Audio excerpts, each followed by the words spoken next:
بقرہ کی آیت نمبر 93 ہے۔ اللہ تعالیٰ فرماتے ہیں،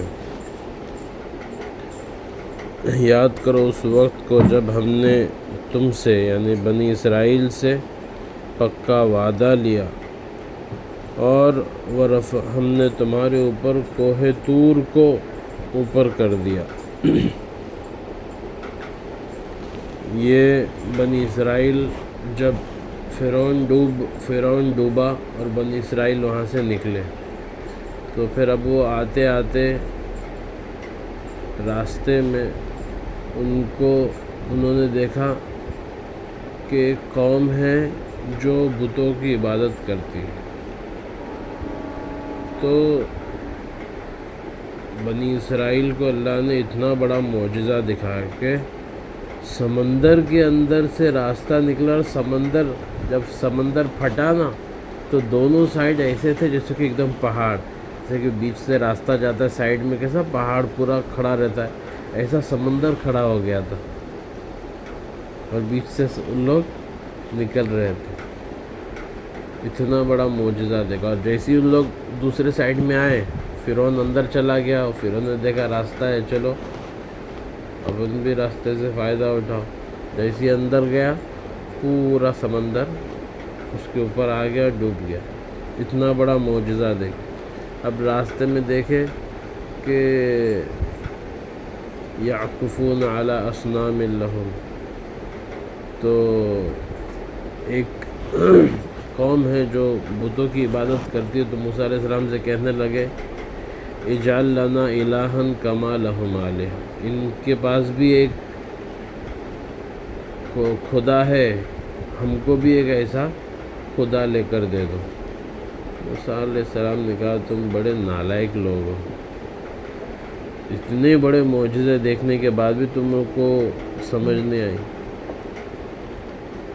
تو اب انہوں نے اس کی توبہ اچھے سے نہیں کی ہے، جب ان کی زبان سے ایسا کفر کا کلمہ نکلا نا، اس لیے جب گناہ ہو جائے تو اس کی اچھے سے توبہ کرنا چاہیے۔ جبھی بھی ایک تو گناہ کرنا ہی نہیں چاہیے، کیونکہ وہ پورا اچھے سے پھر صاف ہونا بھی ضروری ہے، اور پھر جب ہو جائے تو پھر اچھے سے توبہ بھی ہونا چاہیے۔ تو ہو سکتا ہے ان کی توبہ اچھی نہیں ہوئی ہوگی تو پھر آگے جا کر جب کوہ طور پہ موسیٰ علیہ السلام گئے تو وہ ان کے دل میں وہ بات ایک رہ گئی تھی۔ موسیٰ علیہ السلام گئے اوپر تو نیچے انہوں نے گائے کے بچھڑے کو، جو سامری جادوگر تھا اس نے وہ بنایا تھا گائے کے بچھڑے کا پتلا، اس کی عبادت شروع کر دی۔ جب موسیٰ علیہ السلام اوپر سے آئے تو غصے میں آئے، بولے یہ کیا تم نے کر دیا؟ ہارون علیہ السلام پہ غصہ ہوئے کہ میرے کو آ کے بولنے کا نہیں، ایسا ایسا ہے، تو یا ان لوگ کو تم کو روکنا چاہیے۔ تو انہوں نے کہا کہ اب میرے کو آپ یہ مت کرو، ان لوگ میں نے ان کو بہت سمجھایا لیکن یہ ماننے کو ہی تیار نہیں تھے۔ خیر، تو پھر ان کی سزا یہ ہوئی کہ جنہوں نے پوجا کیے تھے اور جنہوں نے نہیں پوجا کیے تھے، وہ جنہوں نے پوجا کیے تھے ان کو مار دیں گے، ان کی گردن مار دیں گے، ان کو قتل کر دیں گے۔ تو یہ ہو گیا۔ اب آگے جا کے جب تورات آئی تو پھر تورات جب ان کو ملی تب تورات پر عمل کرنے میں وہ آناکانی کرنے لگے، تو پھر اللہ تعالیٰ نے ان کو کہا کہ اگر تم نہیں کریں گے تو اللہ نے کوہ طور کا پہاڑ ان کے اوپر اٹھا دیا، اگر نہیں مانیں گے تو پہاڑ تمہارے اوپر گر جائے گا۔ جیسا دیکھتے تھے پہاڑ ہے کہ گیا، جیسے گیا ہوں گا تو ہم اٹھ جائیں گے۔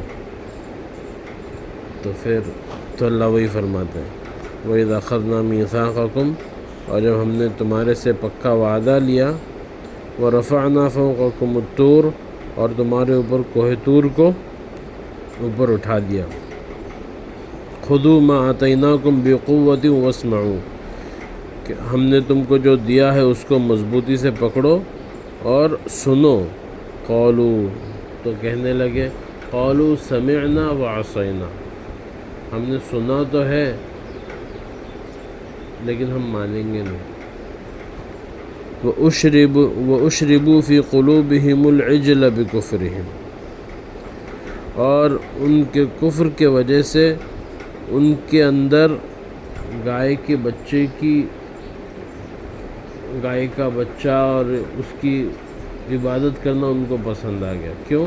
کیونکہ انہوں نے گناہ کیے تھے۔ بولے نا، گناہ کا اثر یہ ہوتا ہے کہ آدمی آئندہ دوسرے گناہ کرنے کے لیے آدمی کے اندر یہ پیدا ہوتے ہیں، جذبات پیدا ہوتے ہیں، اور ایک نیکی دوسرے نیکی کے لیے دروازہ ہوتا ہے۔ جب آدمی ایک نیکی کرتا ہے تو اس کو اللہ تعالیٰ دوسرے نیکی کی توفیق دیتے ہیں، وہ کرتا ہے تو اور اچھے نیکی کی توفیق دیتے ہیں۔ ایسا کرتے کرتے کرتے کرتے وہ جنت کے ایک دم اوپر کے اس میں چلا جاتا ہے، یا تو جنت کے راستے پر تو رہتا ہے۔ اور اسی طرح گناہ کرتے کرتے کرتے آدمی کفر کے راستے پر آ جاتا ہے۔ اس لیے مولانا یونس رحمۃ اللہ علیہ اللہ والے تھے، وہ بولتے تھے کہ جب آدمی جنت کا کام کرتا ہے تو جتنے جنت اللہ کو خوش کرنے والے کام ہیں وہ سب اس کو آہستہ آہستہ راستے میں ملتے جاتے ہیں، اور جب جہنم کے راستے پہ چلتا ہے تو اللہ کو سب ناراض کرنے والے کام اور جہنمی کام اس کو ملتے جاتے ہیں۔ جیسا کہ مثال کے طور پر کسی کو یہاں سے بامبے جانا ہے تو بامبے کے راستے میں جو سٹاپس ہے وہ اس کو آتے جائیں گے، اور کسی کو یہاں سے شگرا جانا ہے تو شگرا کے جتنے راستے میں سٹاپس ہے وہ آتے جائیں گے،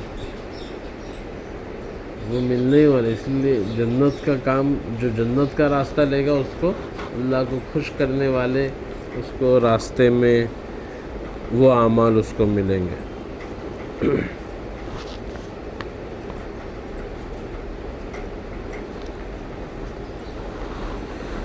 قُلْ بِئْسَ مَا يَأْمُرُكُمْ بِهِ إِيمَانُكُمْ إِن كُنتُم مُؤْمِنِينَ۔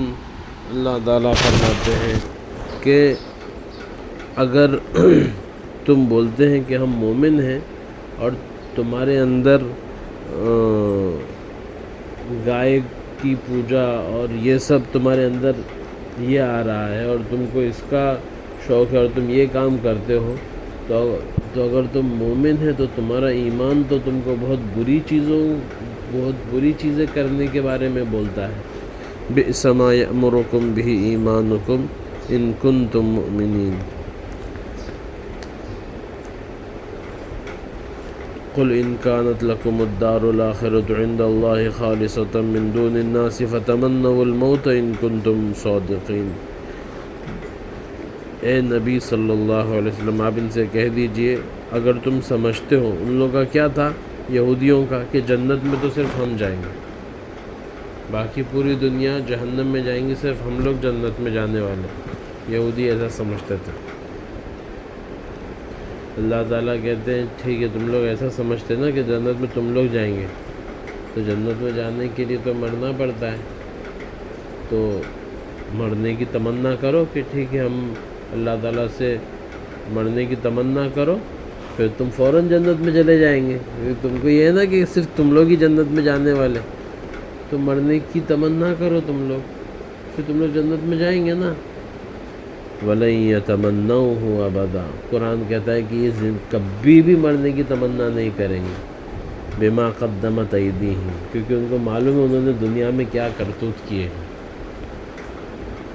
زبان سے تو بولتے ہیں ہم ہی جنت میں جائیں گے، لیکن جو کرتوت کے ان کے دل میں، ان کو بھی معلوم ہے کہ ہم کو جہنم میں جانا پڑے گا، اسی لیے تو مرنے کی تمنا نہیں کرتے۔ کیوں؟ کیونکہ ان کو معلوم ہے انہوں نے دنیا میں کیا کیے ہیں۔ واللہ علیم بالظالمین، اور اللہ تعالیٰ مجرموں کو بہت اچھے سے جانتے ہیں۔ وَلَتَجِدَنَّهُمْ أَحْرَصَ النَّاسِ عَلَى حَيَاةٍ وَمِنَ الَّذِينَ أَشْرَكُوا۔ اللہ کہتے ہیں کہ سب سے زیادہ زندہ رہنے کا حریص تم یہودیوں کو دیکھو گے، کہ مسلمان کو تو یہ ہے نا کہ وہ ہم شہید ہوں گے تو ہم جنت میں جائیں گے، تو دیکھو فلسطین میں شہید ہو رہے ہیں، بولے الحمدللہ الحمدللہ الحمدللہ، کتنے لوگ الحمدللہ ہمارے گھر کے تو اتنے لوگ شہادت پا گئے، ہم کو خوشی ہے الحمدللہ۔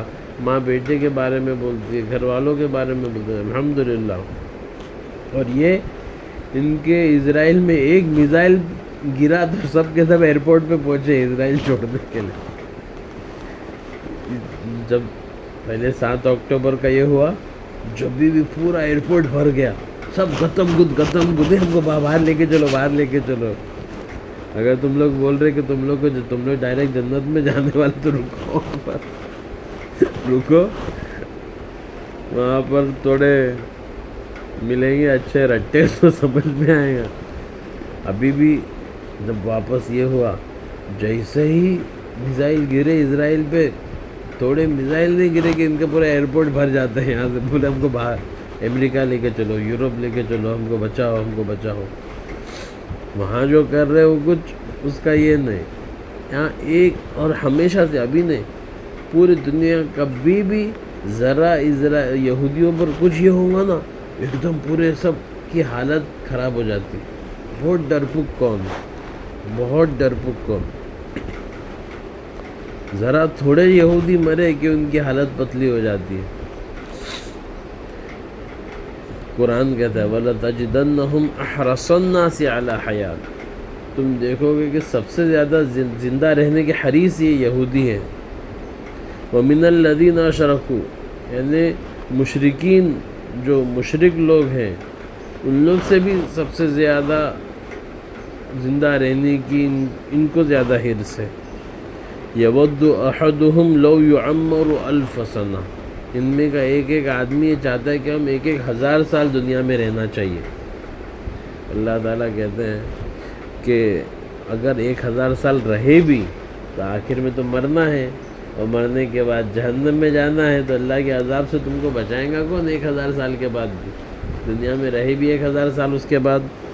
وَمَا هُمْ بِمُزَحْزِحِهِ مِنَ الْعَذَابِ أَن يُعَمَّرَ، اگر اتنی ان کو زندگی مل بھی جائے تو ان کو عذاب سے کون بچانے ہو، تو ان کو عذاب سے کوئی نہیں بچائے گا۔